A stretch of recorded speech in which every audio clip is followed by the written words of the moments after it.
నడిపించడానికి మాకు హెల్ప్ చేస్తున్న స్టీవెన్ గారికి, పౌల్ గారికి, తైలయ్య గారికి అందరికీ పేరు పేరున నా నమస్కారాలు. Merry Christmas, happy Christmas. మరణాద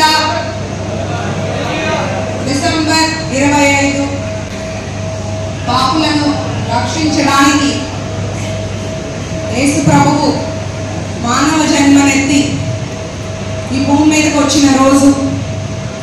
ఆ రోజుని సెమీ క్రిస్మస్ వేడుకలు ఇలా మీ అందరితో ఇక్కడ సమావేశం అవుతున్నందుకు నాకు చాలా ఆనందంగా ఉంది.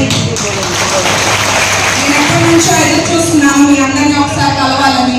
నాకు అప్పుడు సమయం లేకపోవడం, చదువుకొని వచ్చాను పెద్ద హాస్పిటల్స్లో. తర్వాత నర్సరావుపేట వచ్చి ప్రాక్టీస్ చేసుకునే సమయంలో మా మామయ్య గారు కానీ మా వారు కానీ ఒకటే చెప్పేవాళ్ళు, పేషెంట్ అనే వాళ్ళు ఇంటికి వెళ్ళేటప్పుడు సంతోషంగా వెళ్ళాలి. ఈ డాక్టర్స్ ఏదో మన దగ్గర ఎక్కువ తీసుకున్నారు అనే బాధతో వెళ్ళకూడదు అని చెప్పేవాళ్ళు. ఒకసారి కాదు, నేను 7 ఏళ్ళు ప్రాక్టీస్ చేశాను. 7 ఏళ్ళు ఆల్మోస్ట్ రోజు ఇదే చెప్తుంటారు, ఇంటికి వెళ్ళేటప్పుడు వాళ్ళు నవ్వుతూ వెళ్ళాలి అని. మేము ఎప్పుడు కూడా ఎవరిని పేషెంట్ చేసినప్పుడు అడ్వాన్స్ కట్టండి, కడితేనే వైద్యం అని ఎప్పుడు అయిన సందర్భం లేదు. వాళ్ళు వస్తారు, వైద్యం చేసుకుంటారు, వెళ్ళేటప్పుడు వెళ్ళేస్తాం. కట్టే వాళ్ళు కడతారు, కట్టలేని వాళ్ళు తగ్గించమని మమ్మల్ని అడుగుతారు లేదా ఫోన్లు చేపిస్తారు. ఎప్పుడు కూడా పేషెంట్ ఆరోగ్యంగా వెళ్ళడానికి మేము చూస్తాము. అట్లే వాళ్ళు సంతోషంగా వెళ్ళాలి, వాళ్ళు గుర్తు పెట్టుకోవాలి అని మాకు మా మెడినేట్ కూడా అదే మాకు చెప్పేవాళ్ళు.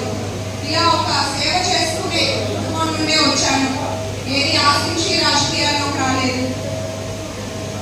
మన ప్రభుత్వం కూడా ఎప్పుడు కూడా పేదల అభ్యున్నతి కోసం, అట్లాగే అందరి ప్రజల అభ్యున్నతి కోసం కృషి చేసే ప్రభుత్వం.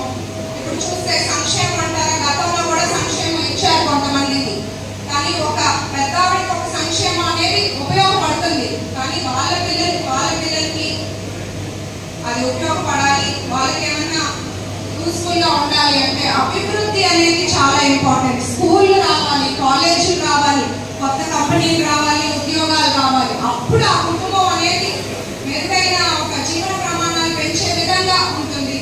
అది మన కూటమి ప్రభుత్వం వల్లే సాధ్యమవుతుంది. అభివృద్ధిని, సంక్షేమాన్ని ఇవ్వగలిగే నాయకుడు ఎవరైనా ఉన్నారంటే అది చంద్రబాబు నాయుడు గారు మాత్రమే.